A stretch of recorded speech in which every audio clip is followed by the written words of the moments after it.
Hey, what's up, guys? Welcome back to another episode. Today we're going to be taking a look at the Nintendo GameCube WaveBird controller.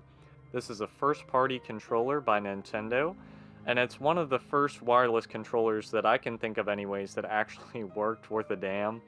Because a lot of the ones before this, they'd be just like infrared, line of sight things where you'd have to have it facing the receiver directly for it to actually, do your inputs correctly.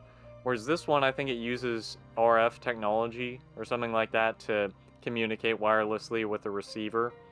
As far as build quality goes, it's a little bit thicker than your average GameCube controller, and that's to account for the batteries that you have to have, obviously. This does take two AA batteries, which, you know, these days you can get pretty decent rechargeable, batteries for stuff like this. I would recommend getting like Eneloop batteries. That's a pretty good brand.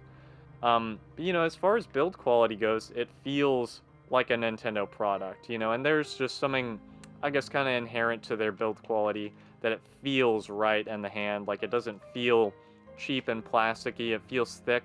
One thing to note is that this does not have rumble, which is, I guess, a downside depending on if you really care about that over the convenience of just having a wireless controller for your GameCube.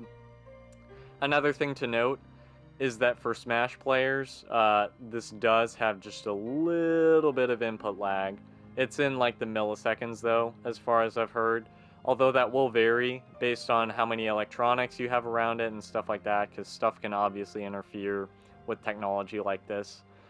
Another thing I would say to look out for if you plan on getting one of these is make sure it has the receiver, because the receiver itself, you can get lots of like 4 WaveBirds without the receiver for less money than the receiver on its own costs. So I would recommend, even if you find one of these in the like in the wild and it's cheap, even if you just want to sell it online later, I would recommend getting the receiver. And if you plan on getting one of these to play, make sure it comes with the receiver, because finding one on its own, my gosh, it's way harder than you'd think.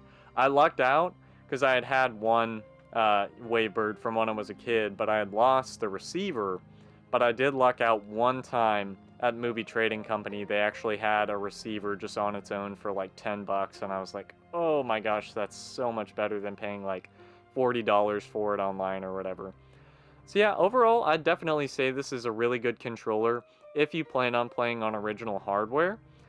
You can use it for stuff like the Smash Brothers GameCube adapter on the Wii U and Nintendo Switch and stuff like that. But other than that, I wouldn't really say, if you just want to emulate games, obviously you won't really need this. You just need like a Bluetooth controller, that could hook up to your PC.